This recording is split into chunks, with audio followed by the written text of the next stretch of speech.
राजा परीक्षित ने सुखदेव जी महाराज से पूछा था, गुरुदेव हम राजा लोगों का कहां ऐसा सौभाग्य है कि आप जैसे वितराग मुनि के चरणों में बैठ करके कथा को श्रवण किया जाए। ये तो भगवान की ही कृपा हुई जो आप जैसे मुनियों के चरणों में बैठ करके प्रभु की महिमा सुनने का अवसर हमको मिला, नहीं तो जीवन ऐसे ही बीत जाता है।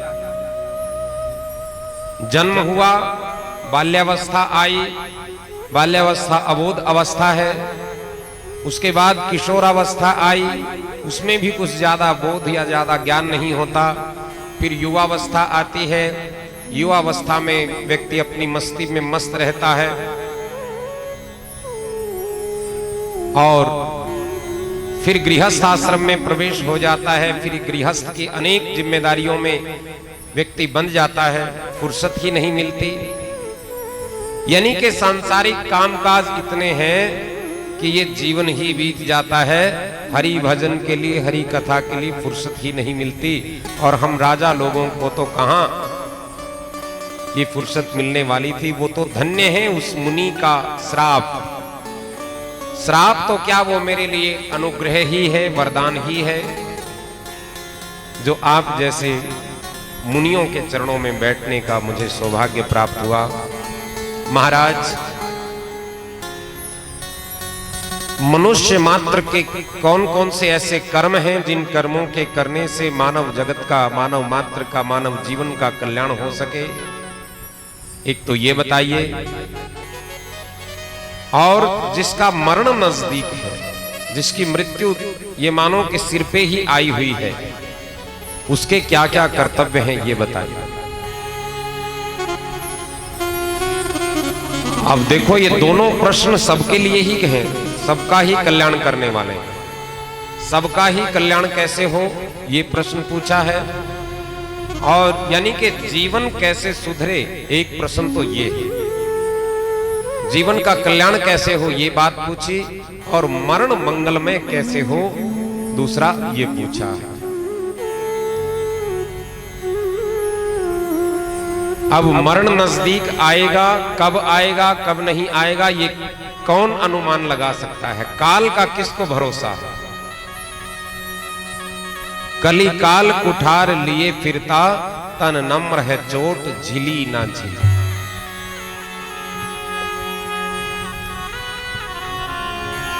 ये काल रूपी जो कुठार है, न जाने कब ये प्रहार हो जाए और कब जीवन छूट जाए, इस बात का कोई भरोसा थोड़ी है।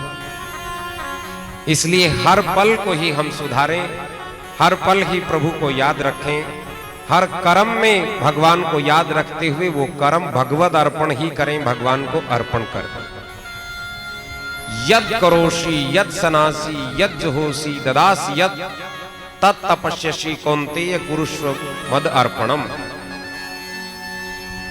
हम जो कुछ भी करते हैं, जो कुछ धार्मिक क्रिया करते हैं, यज्ञ इत्यादि करते हैं, तप दान इत्यादि करते हैं, भगवान कहते हैं कि वो सब मुझे ही अर्पण कर दो। तो हम अपने प्रत्येक कर्म को भगवान को ही अर्पण करते हुए चले। सुखदेव जी महाराज ने इस द्वितीय अध्याय में बोलना प्रारंभ किया है। वर्यानेशते प्रश्नः कृतो लोकहितं नृपः, आत्मवित् सम्मत्तः पुंसाम श्रोत्या विदेषु यः परः। वर्यानेशते प्रश्नः कृतो लोकहितं नृपः। राजन, तुम्हारे द्वारा पूछा गया जो ये प्रश्न है, ये बड़ा कल्याणकारी है। ऐसे प्रश्नों का साधु पुरुष बड़ा अभिनंदन करते हैं। बहुत कल्याण का प्रश्न तुमने पूछा है, लोक कल्याण के लिए आपका ये बड़ा सुंदर प्रश्न है राजन। इस प्रकार की बात पूछने का अवसर ही नहीं मिलता। ज्यादातर हम क्या पूछेंगे, अपने बारे में पूछेंगे, मेरा लाभ कैसे हो, मेरा शोक कैसे मिटे, मेरा रोग कैसे मिटे, मेरे धन में वृद्धि कैसे हो, मेरे घर परिवार में सुख शांति कैसे हो, मेरा ये ग्रह कैसे टले, मेरी ये विपत्ति कैसे टले, सब यही तो पूछेंगे। लेकिन आपका जो प्रश्न है राजन, ये लोक कल्याण के लिए किया गया बड़ा ही सुंदर प्रश्न है। महात्मा लोग ऐसे प्रश्नों का बड़ा आदर करते हैं। ये जीवन यूं ही बीत जाता है। निद्रया हीयते, देखो किसमें हमारा जीवन बीतता है।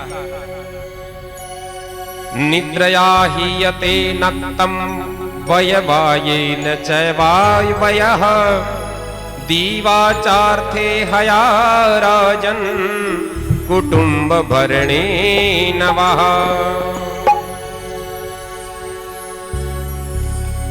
हमारा जो दिन है वो तो कुटुंब के भरण पोषण में बीत जाता है, यानी कि संसार के कामकाज में बीत जाता है। दिन भर तो हम संसार का, जगत का कामकाज करते हैं, उसी में व्यस्त रहते हैं, उसी में उलझे रहते हैं, फुर्सत ही नहीं मिलती। और रात होती है तो रात सोने में बीत जाती है। दिवस गवाई खाए के रैन गवाई सोए, हीरा जन्म अमोल था कोड़ी बदले जाए, कोड़ी बदले जाए।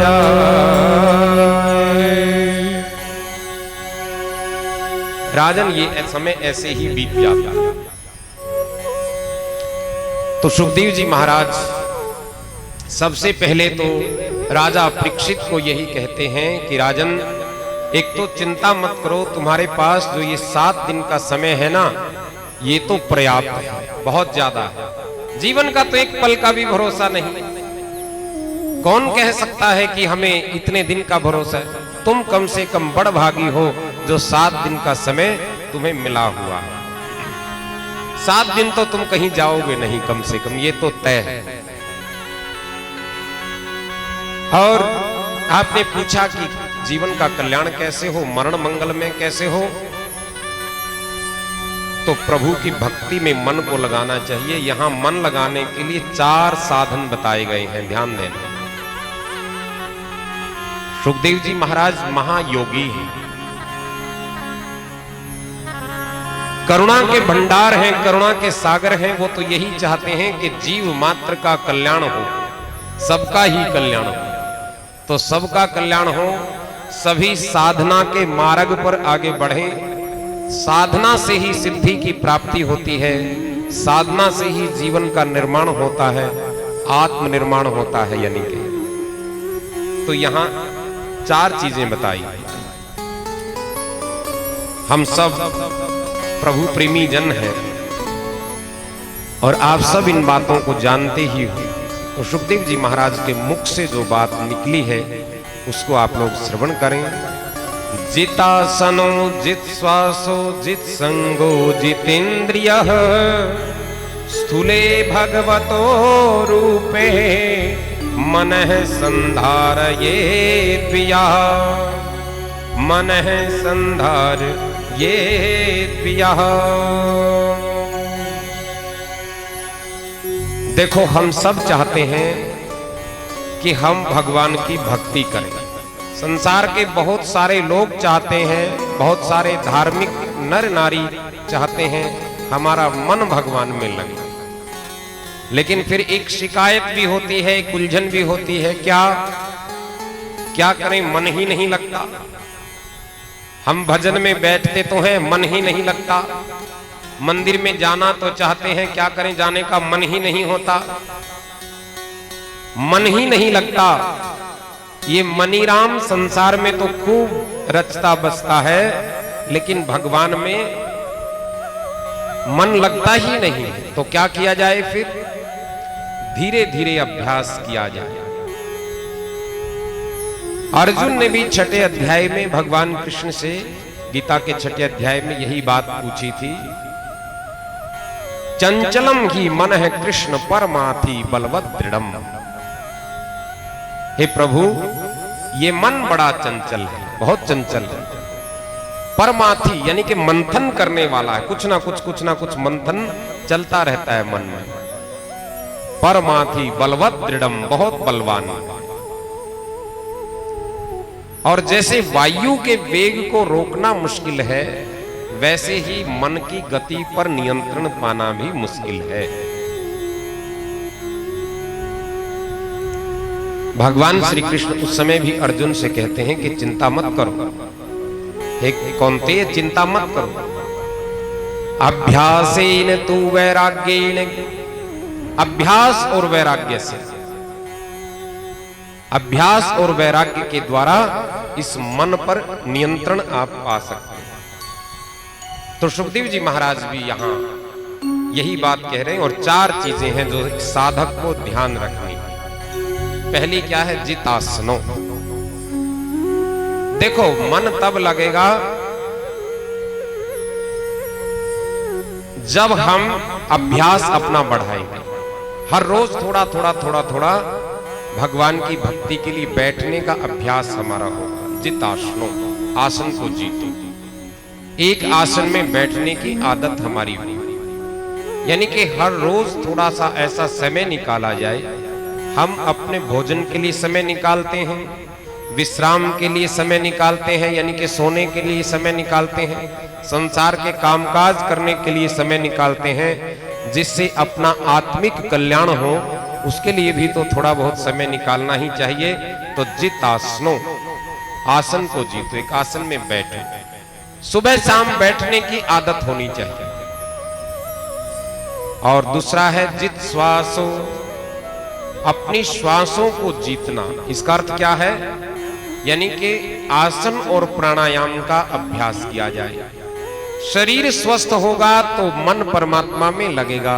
शरीर में ही अनेक प्रकार के रोग लग जाएंगे तो फिर भगवान में मन कैसे लगेगा? भक्ति में मन कैसे लगेगा? पूजा में मन कैसे लगेगा?